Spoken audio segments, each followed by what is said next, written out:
So good morning, everyone, and I'm so glad that you can join us today for our celebration of a piece of legislation which is only going to further the ability of our great mayor to make this the Green New Deal city for the United States and for the planet.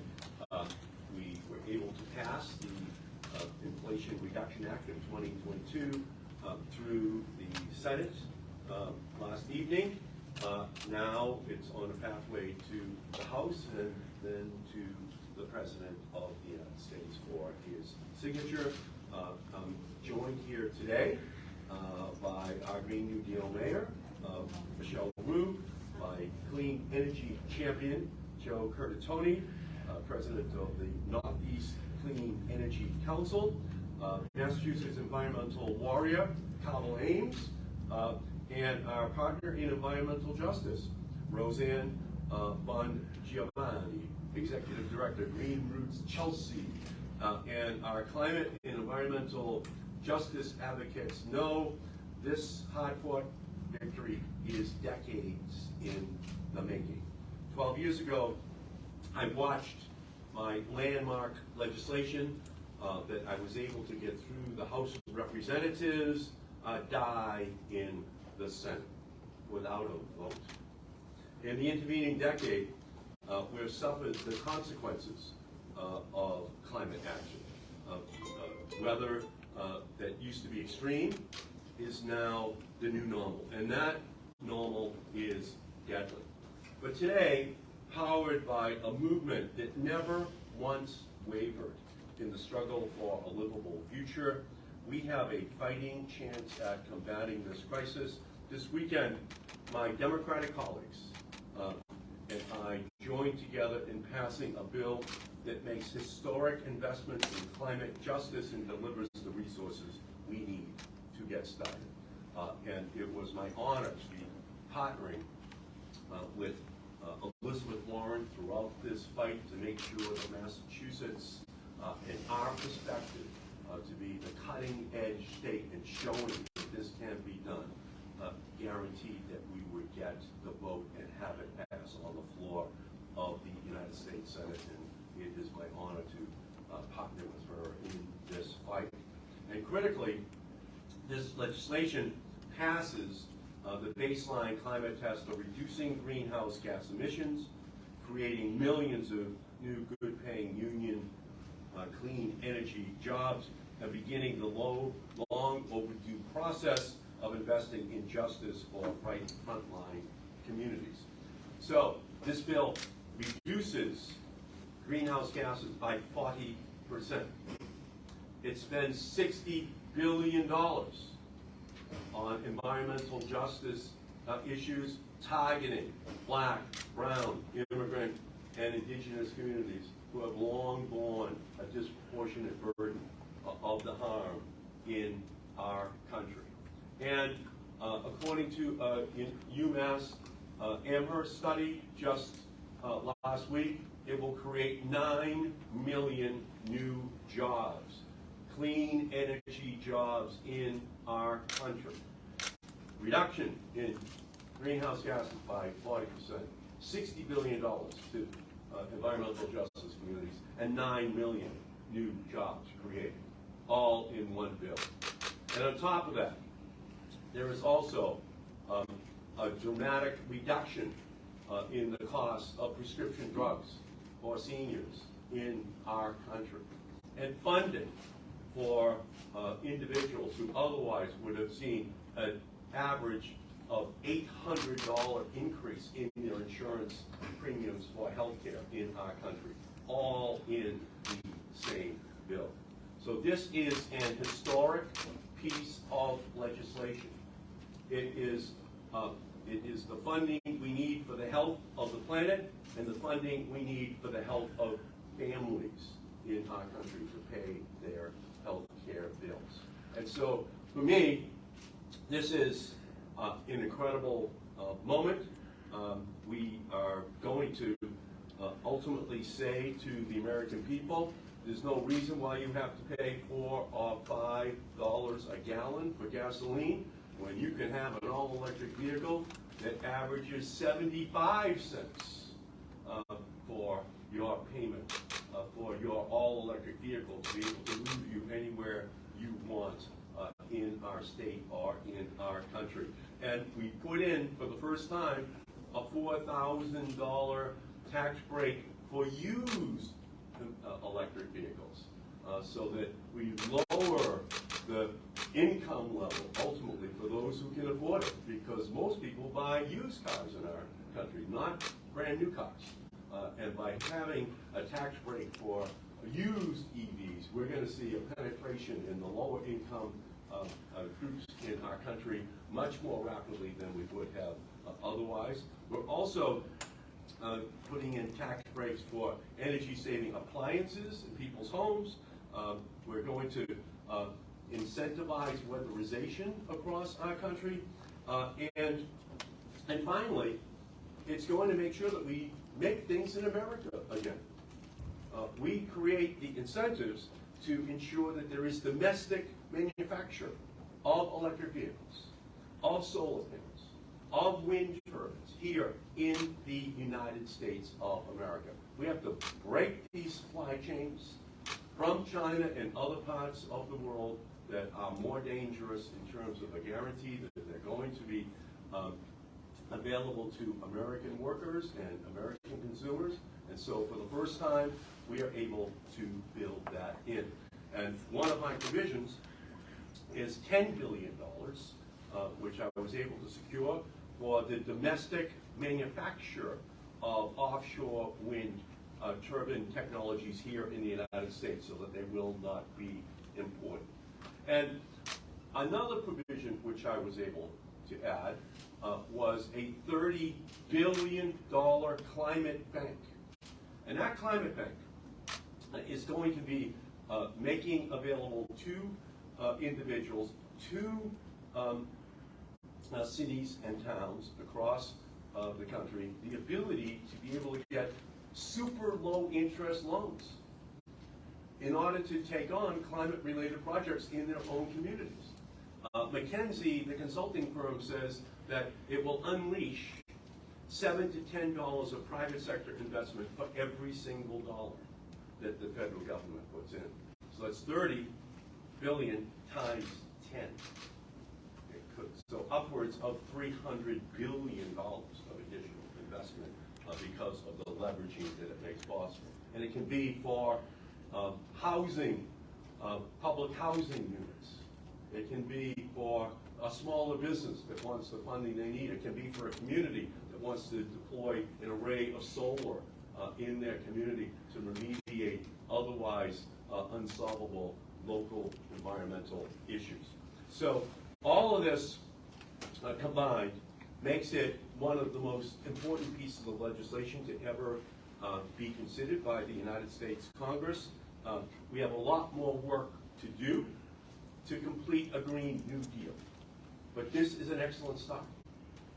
We know that in this legislation there are concessions that have been made to Senator Manchin in terms of the leasing of public lands, and that's something I'm going to be monitoring very, very closely, because the National Environmental Policy Act, NEPA, is the constitution of the environment in our country. It's been on the books since 1970, and I have been protecting it for the duration of my career, and I'm going to be monitoring that very, very closely to make sure that there are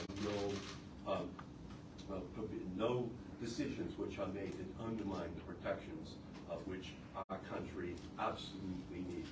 So I know all too well, going back to 2009 to 2010, that nothing is a political option. And the political option of nothing was taken in 2009 to 2010. But no is not a planetary option. We have to take action. That's what this bill does.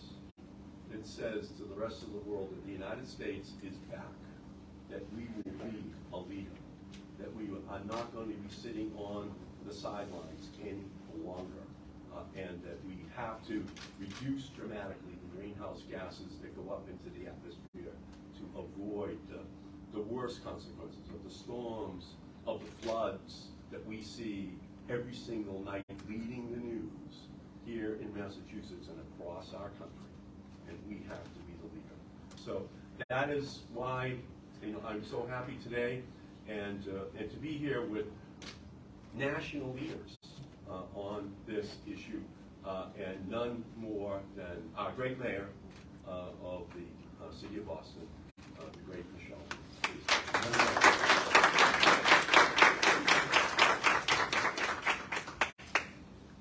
I am so excited today. I am so excited and grateful for your leadership over so many peaks and valleys of hope and lost hope to get us here. I am grateful that not only will the city of Boston be able to truly take up the charge to be the leading Green New Deal city in the country, but that cities all across our country now are empowered to become Green New Deal cities. And most of all, I am deeply emotional and relieved as a mother that we are finally seeing a bit of the scale of action that we need for our kids. I share all the time that my two boys are what start and end my day. My older son Blaze is 7, and when he was born in December of 2014, I was processing so much as a new mom and a new city councilor, and then the news came right around that time of year that it was the hottest year ever on record at that point. Right? Hundreds and hundreds of years of record keeping. I did all the research, all these intense weather events that year, and it was scary thinking about the future ahead for my new little baby with records being broken. When he turned 1, same thing happened that December. Hottest year ever on record, hottest year ever on record. And his years on this planet have been our planet's hottest ever years. This month, in fact, last month, I grew on August, June of 2022 is the hottest that we have seen, first time that we've reached 100 degrees in Boston in 70 years. And we're today still in a heat emergency as we see the many impacts of climate change continue to intensify. And so this couldn't have come at a better moment for us. We're so thankful and so grateful for your leadership. Today is an exciting day for many reasons also. Today is the official announcement as we welcome Boston's first ever Green New Deal Director, Oliver Sellers Garcia.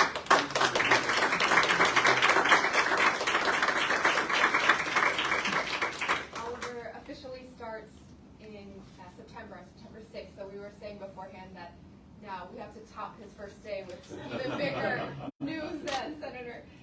But we're so grateful and ready to go at the city level to make sure that we can take advantage of all of the benefits that you've delivered to translate down directly to our community members and our families.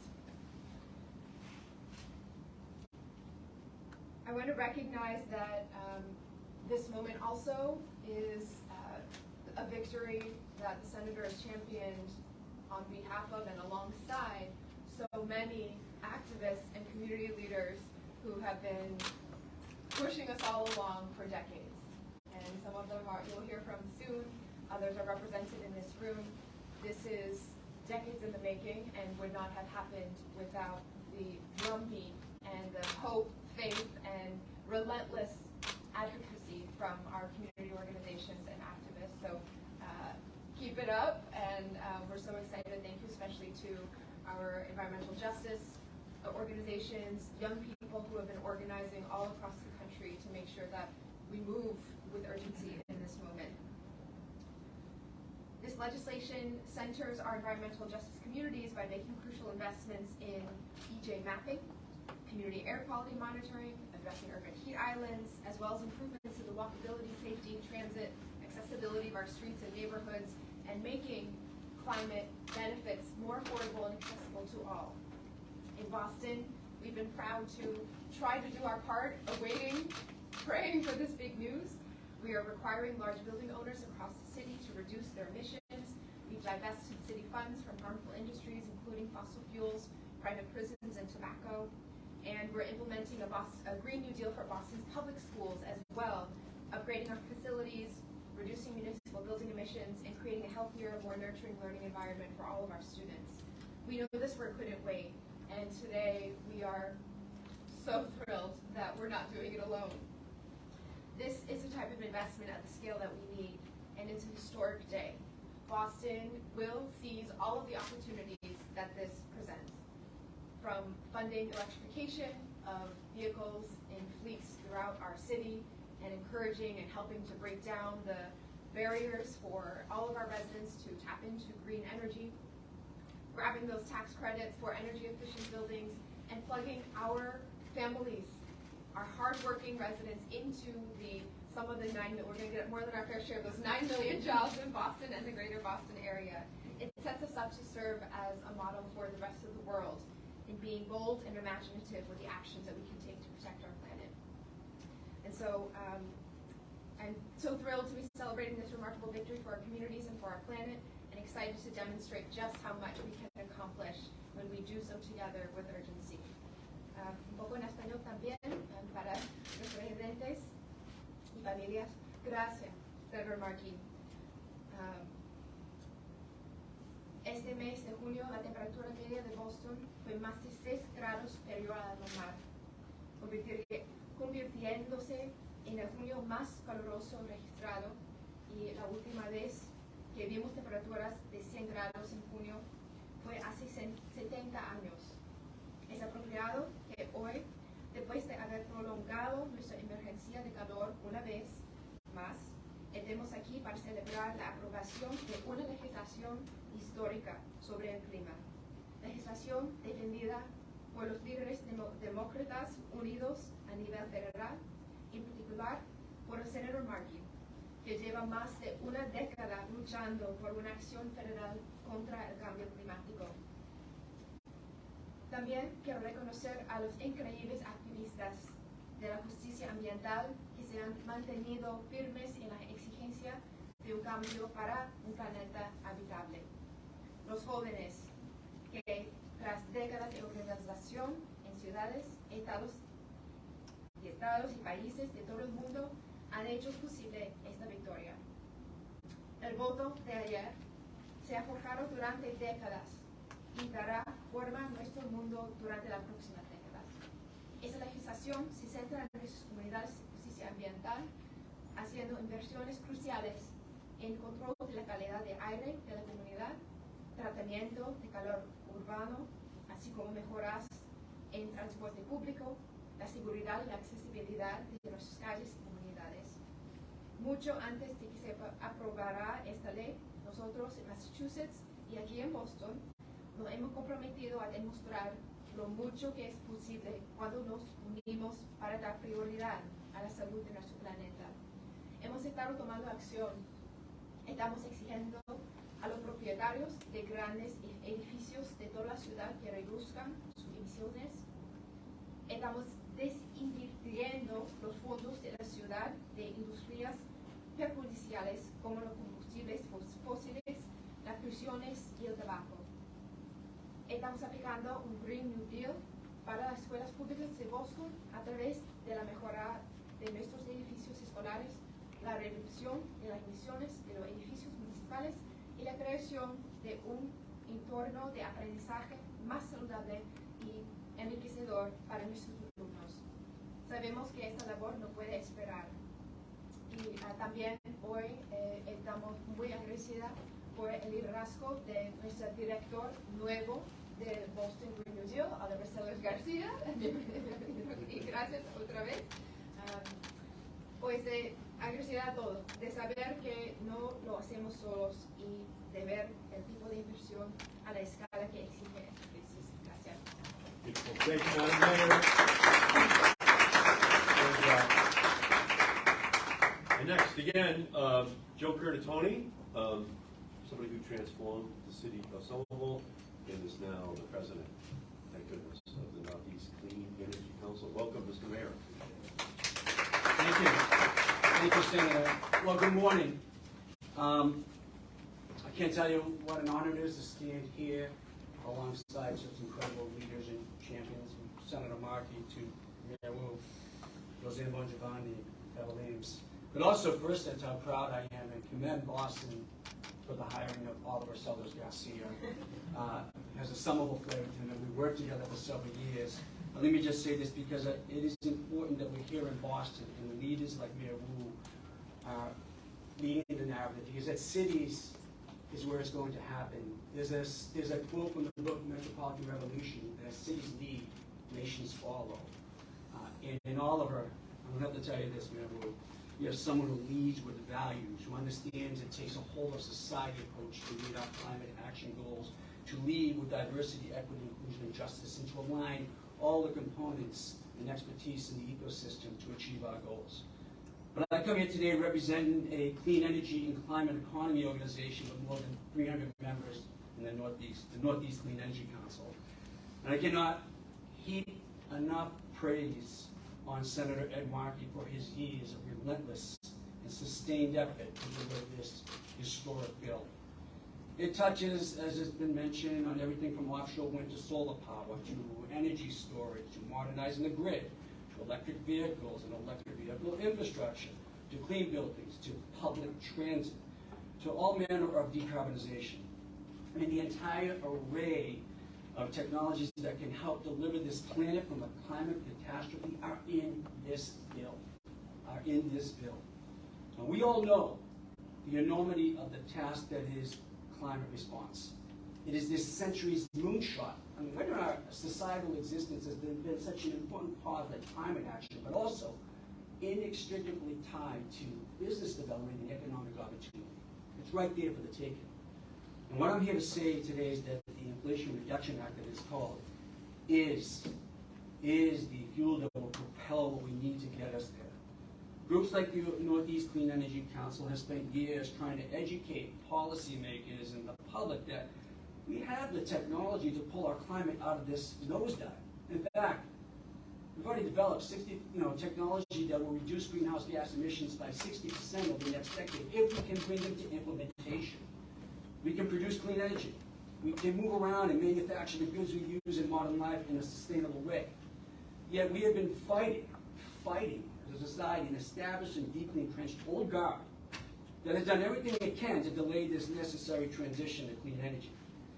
This bill, led by Senator Markey and others, will shatter that resistance and lead to a transition more rapid than anyone could have imagined even 2 weeks ago. It ensures the most reliable and affordable energy projects we can build are clean energy projects. Now, if you want a resilient energy system that can endure heat waves like we've been having this summer, or cold snaps like we had last winter, then renewable energy is the only way forward. If you want energy independence, let's stop pretending oil and gas that we dredge from under the earth hundreds and thousands of miles away, and that's inherently tied to global markets and problematic regimes, is the answer. It's old, inefficient technology that cannot compete with the sun and wind that we have right here at our fingertips, right here in Massachusetts. Massachusetts is like Texas before the oil boom when it comes to these renewable sources. And we have an entire climate economy that's ready to kick into high gear. And we're talking about decades of good paying jobs and opportunity as we do the necessary conversion work and build out the local industries that are going to power our future. And returning those benefits back to people, places, and planet locally. And they're doing it better and more affordably. You know what the global commodity price for sunlight is today, folks? $0. Do you know what the per barrel price is for wind? $0. Also, let's keep our fingers crossed and encourage that Governor Baker signs the landmark climate legislation here in Massachusetts this week. Then we're going to see a rapid clean energy transition that can bring opportunity and improve quality of life to every home, on every street, in every neighborhood here in the Commonwealth. Now, I know we're not used to hearing the good news when it comes to climate, but these two bills together will reshape the Commonwealth. It's always hard to gauge history while you're living in it, but this is the moment where we rolled up our sleeves and got to work on securing our future, where we jumped on a champion's back to get it done. This is where we cleared the way for something new and better to replace the technologies that are killing our planet. So once again, I want to thank, first, as Mary Wu said, every advocate and activist, every person from all walk of life who's fought. If you don't think that has impact, I hope this sends a clear message that it does, and our work's not done. We're going to keep fighting. But Senator Markey and Senator Warren, along with our entire delegation of the House, which is going to be voting this bill, and especially President Biden and Vice President Harris, who will sign it into law. This is the consequential, game-changing climate legislation for which we have been clamoring for almost 2 decades. For those of us in the climate economy, this is the thing that will propel us, and we are ready to blast off, so buckle up. Thank you, Senator.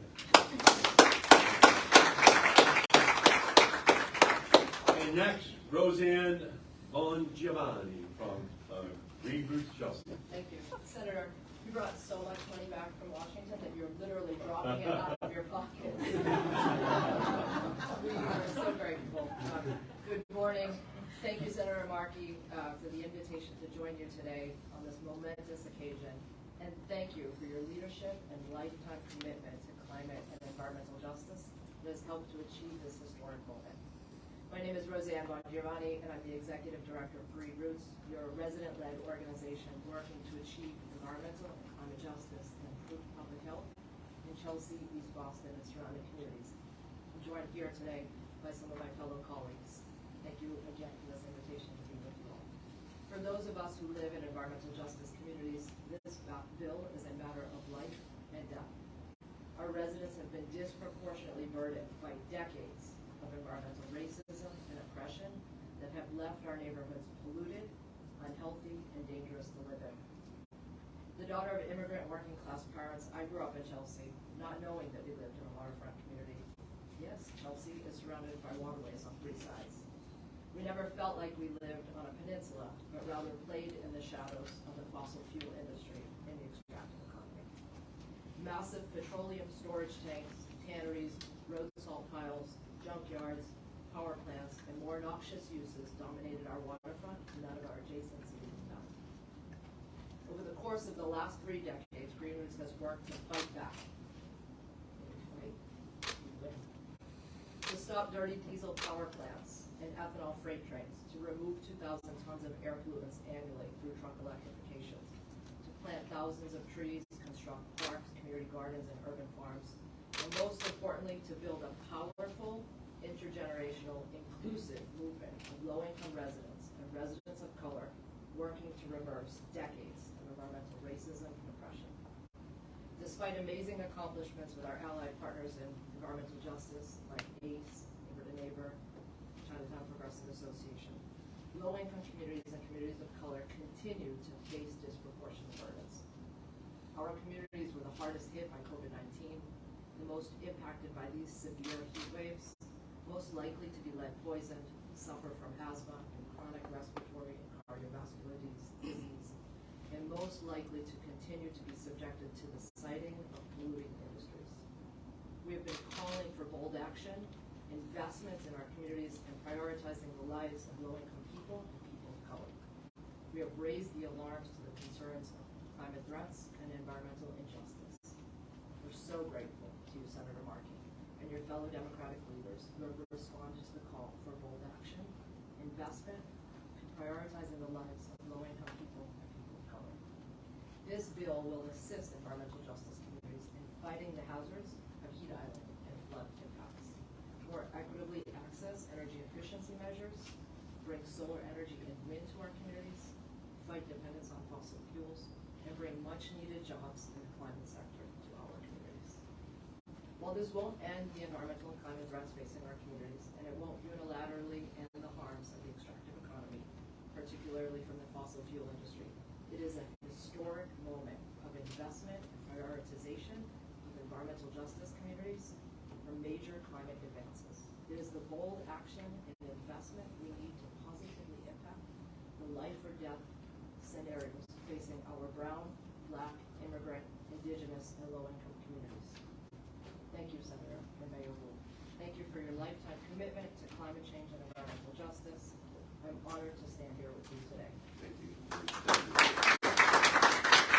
And next, we're going to hear from Papa Lanes from 350 Mass.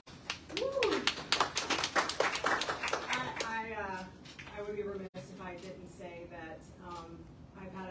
last night, and not the kind that I usually have, but one of just pure excitement and joy for what the Senator has delivered to us today. And I must thank you wholeheartedly for your leadership, but also for your commitment and courage to this fight, because it takes political courage to get where we are today. As the Senator said, my name is Cabell Eames. I'm the political director for 350 Massachusetts. We work in collaboration with many groups across Massachusetts, and we even work nationally, too. Until today, as a veteran climate activist, movement, and myself, okay, we've been frustrated, we've been broken by the lack of action in addressing the climate crisis. And in fact, I remember a time when we were mocked, belittled, and blatantly ignored. But that's not the case. We are here to celebrate the Inflation Reduction Act. We are here because we have mobilized middle schoolers, high schoolers, Gen X, millennials, baby boomers, and we celebrate. We celebrate with senators like Senator Markey, and we celebrate with Michelle Wu. It is because of our mobilization efforts that we are here today, that we have empowered this movement that has been under duress for some time. Today we celebrate. This is a remarkable piece of legislation. And while it is not perfect, it will serve as a catalyst for more investments in green technologies and adaptation measures that will directly impact people's lives for the better. It incentivizes decarbonization through tax credits for non-emitting technologies, and it will catapult us into electrification at scale, which is exactly what this moment requires. This bill is also long overdue. This bill is also a long overdue victory, should add, for the underserved communities, and it will provide billions of dollars in grants for affordable transportation access, air quality monitoring, heat island mitigation, and equal access to energy efficiency technology. These are the types of policies we have been fighting for, and this triumph will reinvigorate the climate movement in the midterms and beyond. And nothing makes me prouder to say that this movement sent Senator Markey back to Washington 2 years ago to disrupt the power of the fossil fuel lobby and deliver on climate change solutions, and he has prevailed. We will continue to be a relentless partner in the fight against climate change. And we look forward to many more successes with climate leaders like Senator Markey, like Mayor Wu, and all of the rest of you that are out there. We will be a partner. We will get you elected. We will fight for the change this moment deserves. Thank you. Kabul. Thank you, Kabul, so much. And so this is a big day. It's a big day.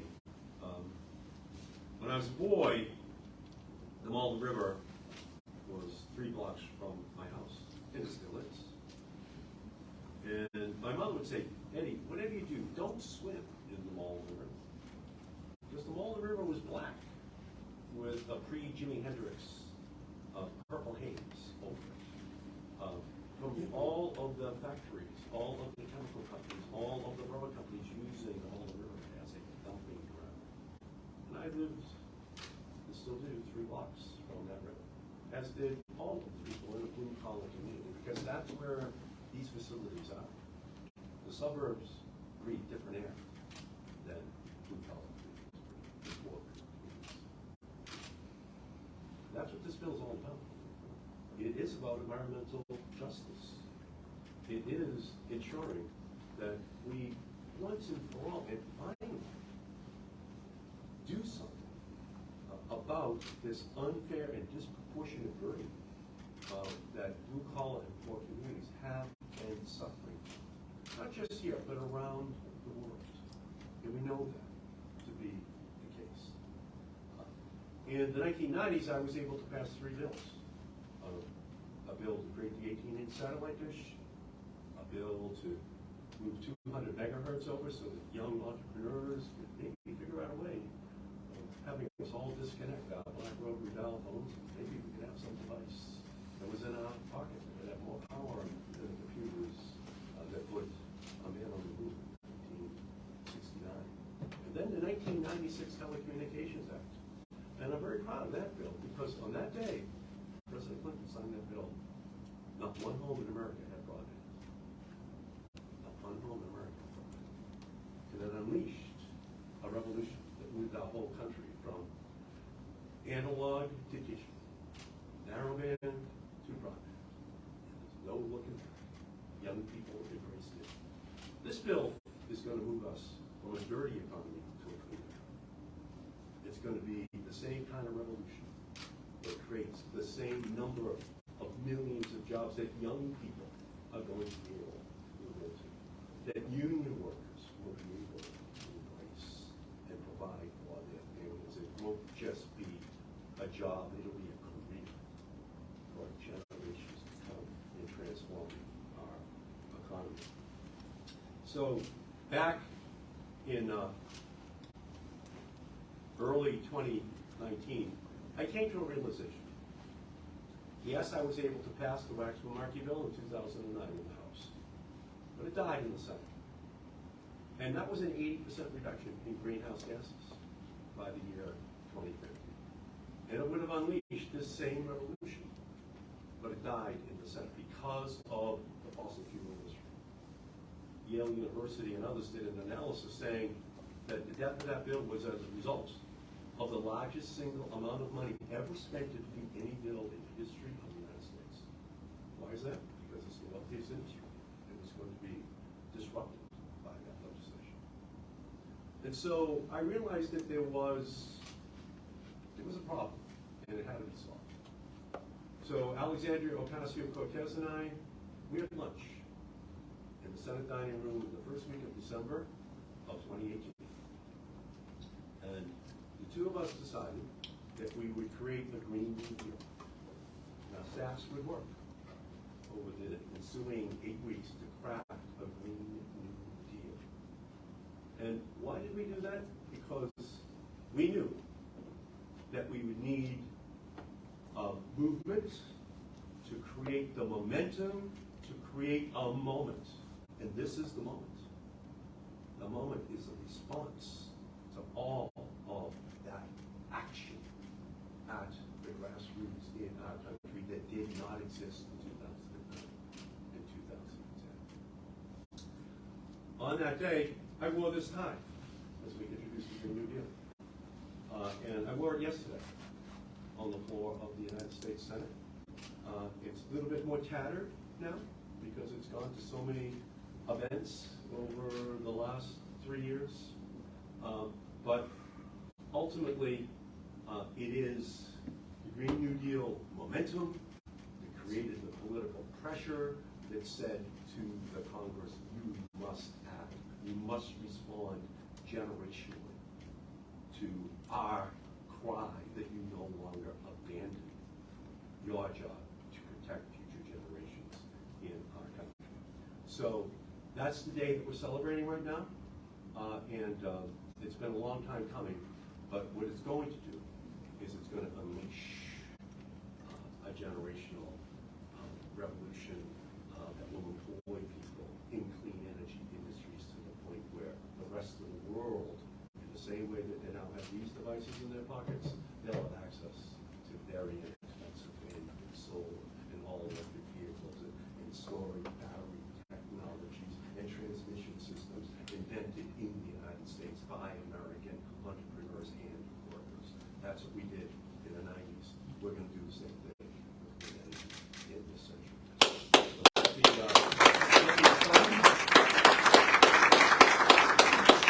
me stop and ask if you have any questions. Senator, Yes. Yes. Republicans have criticized, as they say, this will raise taxes on working families, and also say, in no way does this reduce inflation. Does it reduce inflation, and if so, how? Well, for seniors, there's going to be a cap on what they pay out of pocket for pharmaceutical drugs. That's dramatic for seniors. They won't have to make unconscionable decisions because of this legislation. A dramatic lowering of pharmaceutical costs for upwards of 10 to 15 million Americans. We're going to save them $800 a year in their insurance premiums, and those are the people who can least afford it, because that's what the Affordable Care Act actually takes care of. Those who can least afford health care insurance in our country. We're also going to be providing the incentives, again, for weatherization, for helping the poorest communities and the poorest families to be able to deal with their energy bills by helping them to install the energy technologies that are going to dramatically reduce their bills. And in the long term, as Joe said, solar and wind are a lot cheaper than oil and gas. And again, the oil and gas industry doesn't want you to think about the cost to every taxpayer of paying for all of the aircraft carriers to protect those goods and ships bringing in oil into our country. They don't want you to think about that. They don't want you to think about the cost of all the young men and women we have to send overseas to protect the oil that we import into our country. And the oil and gas industry doesn't want you to think about all of the asthmas, all of the premature deaths, all of the other disease that we have in our society because of the toxic nature of this curse that we have lived with for too long.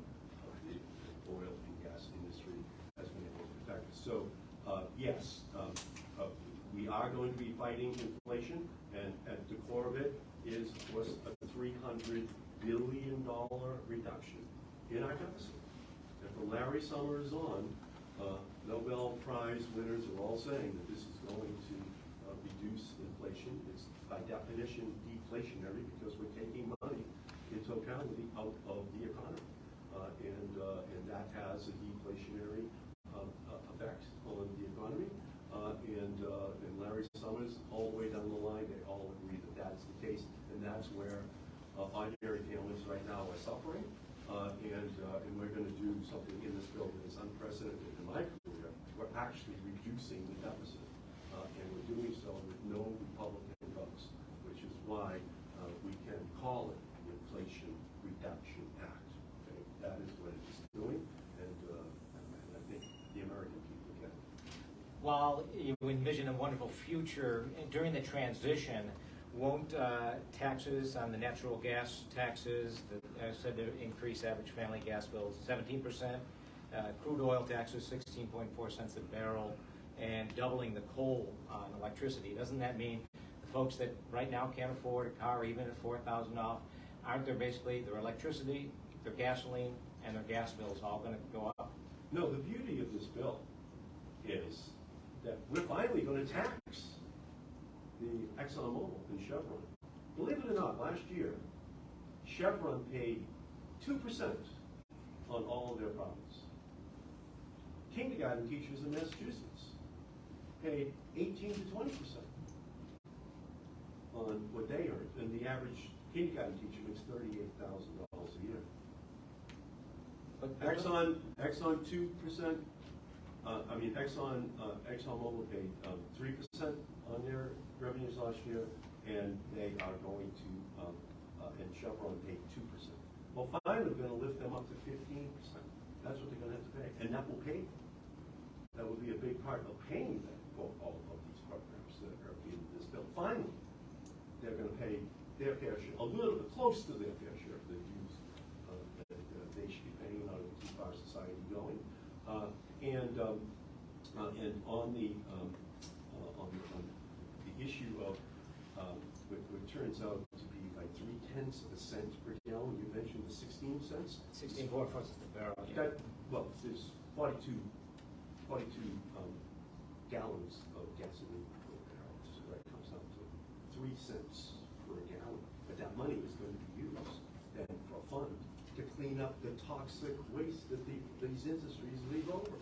And we need the funding in order to accomplish that goal. But of course, the industry doesn't want to pay 3 cents, 0.3 of 1 cent, in order to clean up the messes that they leave behind, like the Malden River. And they also don't want to be funding their fair share of the wind and solar and all-electric vehicle revolution that we have in our country. So it's just another example of crocodile tears from the oil and gas industry. And even that message is kind of deceptive because it's 0.3 of 1 cent that we're talking about. What about natural gas? That seems to be, did they say it'd be 17% average gas bill will be bigger? The crocodile tears of the natural gas industry doesn't actually extend to all of the export terminals for natural gas in our country, but they want to construct to send natural gas from the United States overseas, and all experts say that leads to a 20 to 25% increase in the natural gas price for domestic use in our country because it's less natural gas in our own country. They don't seem to care, when it comes to consumers, except to the extent to which it leads to them being able to take them upside down and shaking more dollars out of their pockets. So it's just more hypocrisy from the natural gas industry.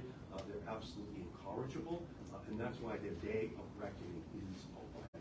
That's why young people all across our country are so happy that there has been an intergenerational movement that we learned, to finally take on all of these lies on climate change, on cost to consumers, to the health of our country that they have been perpetrating deliberately for generations.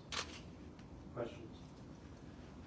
I have a question about the FTA. Do you think the FTA should take over the NDTA? Well, I'll let the mayor speak to this as well, but my view is that the federal government has to work in close partnership with the MBTA in order to get the T back online again. This has been a problem which has festered for a long, long time. When I was a boy, I was dependent upon the Orange Line to get me over to Boston College. It was an hour and 45 minutes from Malden to get to DC and then to come back from DC. So I can only imagine what a student today is feeling, knowing that they don't have an Orange Line. They don't have, the public transportation which is available to them. My father used to have to take, public transportation to go from Malden into Charlestown to the Hood Mill Company so he could get his truck. We didn't have a car when I was a boy.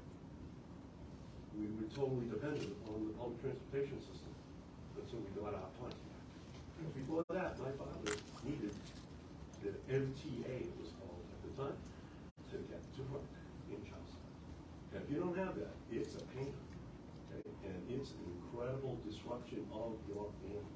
So for workers, students, it's got to get fixed. And we need the closest working partnership with the FTA, which has identified the problems in eye-watering detail, to work with the MBTA to get it fixed and get it fixed as quickly as possible. So it sounds Madam like, Mayor? just to follow up, it sounds like you don't want a complete takeover. You don't support that. You want more of a partnership.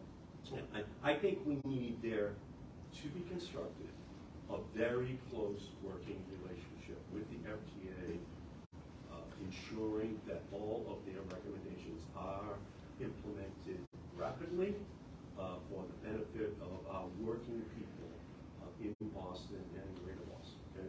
Right now, this is absolutely unacceptable. I live in Malden. We have an orange line that stops at Oak Road and it stops in Malden Square. And these are working people. It's a blue-collar community. Malden High School last year was 27% white, 25% black, 24% Latino, 23% Asian. Okay, so these are working people, immigrant families, working hard, but they need the T. Okay, and we cannot have this system shut down again. We have to do it right, do it now, so that we don't have to return. And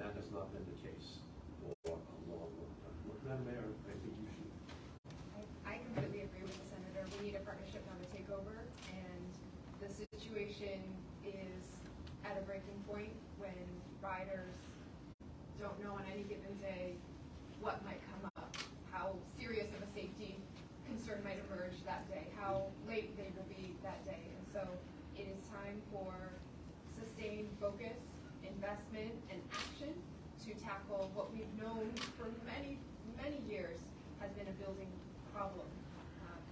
With any service, the most important, I believe, is for those who experience it every day to have a direct voice in shaping it. And so the further away you get in terms of federal oversight of a local service, complete takeover, I think, raises some concerns about what that impact would be.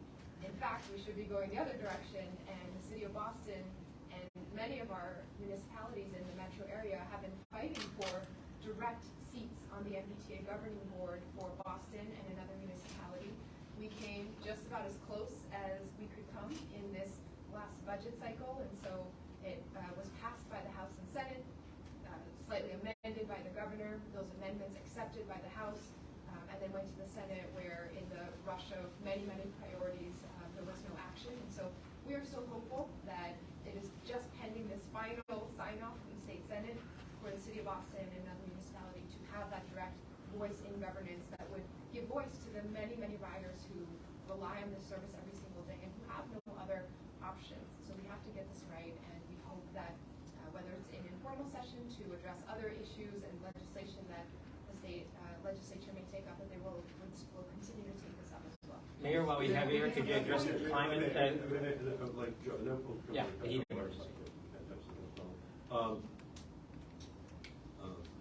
Last year, in the fall, we were able, in the bipartisan infrastructure bill, to include $9 billion for Massachusetts for transportation issues. So, a vision without funding is an hallucination. But $9 billion is a lot of money to the state of Massachusetts in order to work on this issue. By the way, there's also going to be a referendum on the ballot this November on millionaire's tax. If that passes, ultimately, billions of dollars will be there for education and for transportation in the state of Massachusetts. I urge people to vote for that referendum. The Mayor, while we have you here, the heat emergency, could you just tell us about extending it? And since we're certainly talking climate and things. Okay, no, you go, Joe, you want to say? Yeah. If we could just add more on the transportation piece, having spent every day of 18 years fighting alongside Senator Markey, make sure the Green Line extension happened. The Orange Line station over in the center, which was the first one in 27 years at the time, and with other leaders like Mayor Wu to talk about making transportation equitable, easy to choose, sustainable, affordable. We need to get this right from a climate perspective. Just a couple of points. This is more than just service around Boston, Somerville, Cambridge. The Orange Line is the only line that connects to every other line. It's just the most underserved, most vulnerable communities and our most skilled workers. The metropolitan Boston region is more than 101 cities and towns and contributes more than 80% of the economic activity to the whole Commonwealth. We got to get this right. And on the climate side, I support, with my colleagues, some bold, deliberate intervention, but to be determined what that looks like. With some mandates from the Commonwealth. We've got to get the trains up to good state of repair. We've got to continue investment. I thank Senator Markey and others who fought to make sure projects like the Green Line happen, continue to happen, South Coast Rail, but also to develop our climate action goals. Since we will solve that, we cannot meet our climate action goals for the entire Commonwealth. So I appreciate the question. Yes, good. Heat emergency was a question. Yes, right? please. It's the Mayor's heat emergency.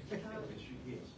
And I think it would be important to hear from our advocates too, because the impact of high heat in Boston and Massachusetts is another life or death situation that climate presents now in an ever more urgent way. And with the city of Boston, I know there are key experts in the room like Allison Grizius, our Environment Commissioner. When Boston solidified one of our earlier Climate Ready Boston reports, one of the findings was that in addition to rising sea levels and more intense precipitation, storms, and rain, a huge threat to our community members is increasing heat. That from the sort of 2017 or 2018 when that report was first written, projected forward several decades, the number of high heat days, defined as 90 degrees or higher in Boston, would triple. And that going from about a month's worth of 90-degree days across an entire year to an entire summer's worth of high heat days completely changes how we think about how industries that involve working outdoors function, how we think about the safety of residents and homes in aging infrastructure and many residential buildings that are older and don't have air conditioning built in. We saw, in particularly our environmental justice communities, the toll that that continues to take. And much of our city infrastructure also is relying on standards that were set many decades ago that we need to update and maintain. City pools, for example, it is incredibly frustrating to me that we are at a point where many of our city's pools, a necessary, at this point, climate mitigation feature are down because several of them are decades past their useful life of when they should have been maintained and updated and completely redone. And so we are partnering with our federal and state partners to figure out how we can update all of our infrastructure. That's electrification, it's also heat mitigation and drainage and stormwater. But in the short term, it's heat emergency. Extending it a day is whatever the city can do, huh? Yes, and so the formal declaration of a heat emergency allows us to make sure that our resources are targeted in that way, that cooling centers will be open for all of our residents, and we'll be deploying water trucks throughout our neighborhoods. It is a small measure, and we have a lot more to do in terms of infrastructure, but again, the funding that this will provide will go a long way. Mayor, Any what idea how response much the heat emergencies cost at this point between the cooling centers and water trucks and things along those lines? We don't have an estimate off the top of our head, but I think as we think about the Oliver's new role and what we know for sure is that putting in the money now, whether it's for public transportation or infrastructure or electrification, always costs less to do it now than to kick the can down the road. And it is a burden on residents to see the continued acceleration of climate change. So, Can I ask you a key question real quick? How are the meetings going with the state, with the green line going to be going down as well as the orange line? Any more concrete plans? we are now talking specific bus mitigation measures, and so whether it's the shuttle buses that will be running and deciding those exact routes so that we can have shuttling from in kind of the northern half of the orange line, the green line, and then southern half of the orange line, as well as how to support bus priority on other routes that are already existing, for example, like the 39 bus that aren't technically a shuttle bus, but we expect to see a lot more people using that as an alternative. And you're going to have a crush of students as well, all along the green and the orange line. How is this? This is a really big question. How is this not going to be chaos? It will be chaos. There's no other way to. This is not an ideal situation by any means, and we never should have gotten to this point. But it is because of decades of delayed action, deferred maintenance, starving our public transit system of the resources that it needed, attaching the big dig debt to a public transit agency that made the MBTA carry more debt than any other public transit agency anywhere in the country. And so the infrastructure improvements that needed to be made along the way, the focus and the priority, we are fighting to make sure that this moment is one where we start to make right finally, and that the unprecedented, painful 4-week shutdown of the orange line and a partial shutdown of the green line as well will actually result in the improvements and the changes so that we can count on the service when we come back online. Mayor, Do just you briefly agree? on the T, can you talk about this weekend what EMS has had to deal with in terms of heat-related issues? On the T, I don't know. I'm sorry, not on the T, on heat. Oh, okay. Sorry, we're going heat. I just wanted to know, what's it been like out there? What's Boston EMS seeing? Yeah, let us follow up to make sure that we can get the exact statistics if there were heat exhaustion cases and what had happened. We've been watching it very carefully, and again, the heat emergency declaration makes it so that we are specifically preparing and being proactive about those resources, activating communications with residents, and deploying cooling, misting, heat resilience measures all throughout our neighborhoods. We did host our second of 3 large-scale open streets events. It was on Blue Hill Ave between Row Hall and Nubian Square, and that was during one of the days of the heat emergency. So we had said this would be or shine or 100 degrees very hot. We had water stations along the route, lots of small businesses and residents pitching in, and that went very, very smoothly. We saw a great turnout, performances, artists, people enjoying that public space, and that is another mitigation measure too. If we can create activities for people to come out of their homes where they might not have air conditioning, they might be at higher risk, and be in shade, be in a park, be near one of our cooling centers, that is something that we're actively trying to increase access to. Do you agree with Senator Markey's call to make the tea free during the shutdown? What do you think? The senator and Congressman Presley have been such champions for removing every possible barrier to public transit. We know that just like Massachusetts and Boston's legacy on investing in the public goods that we take for granted today, public education, public parks and open space, public libraries, public transportation is another one of those cornerstones that underlie everything. And the more people ride, the more everyone benefits. Even if you're not directly on that train or bus, you're breathing cleaner air. You're experiencing a faster commute yourself. And so any mechanism that we can have to ensure that we're removing barriers goes a long way. The legislation another bit of legislation, maybe that could be for Oliver's first day. The senator and the congresswoman have filed the Freedom to Move Act, which would generate billions of dollars for public transit agencies to incentivize for fare-free access. That would be transformational. And what we do know in this shutdown is that the shuttle buses will be entirely free, so residents will not be penalized for using those. Commuter rail will essentially be free as well, because you would just need to show an MBTA Charlie card, but not be charged a commuter rail fee for getting on any station in the Boston area, any Zone 1A, Zone 1, or Zone 2 commuter rail station. So for example, from Forest Hills to Back Bay, or from Forest Hills to Ruggles or South Station, there will be twice as many trains stopping at Forest Hills, commuter rail trains stopping at Forest Hills to take commuters there as well, downtown as well. So we hope that that will be a key link to help mitigate some of the orange line shutdown. Okay, and again, for an exclamation point on your question, in June of 2020, Congresswoman Presley and I had a press conference on our legislation in Mattapan, and then Councilor Wu came to our press conference to speak about the need for fruit bears, especially in poorer communities and for those who needed it the most. So this is almost, sometimes you can be right or too soon, but what's very apparent now, because of the orange line and the green line, is that we need to do something about this system. When I was a boy, the T worked. How can it be, all these years later, where it doesn't work? We're in the 21st century.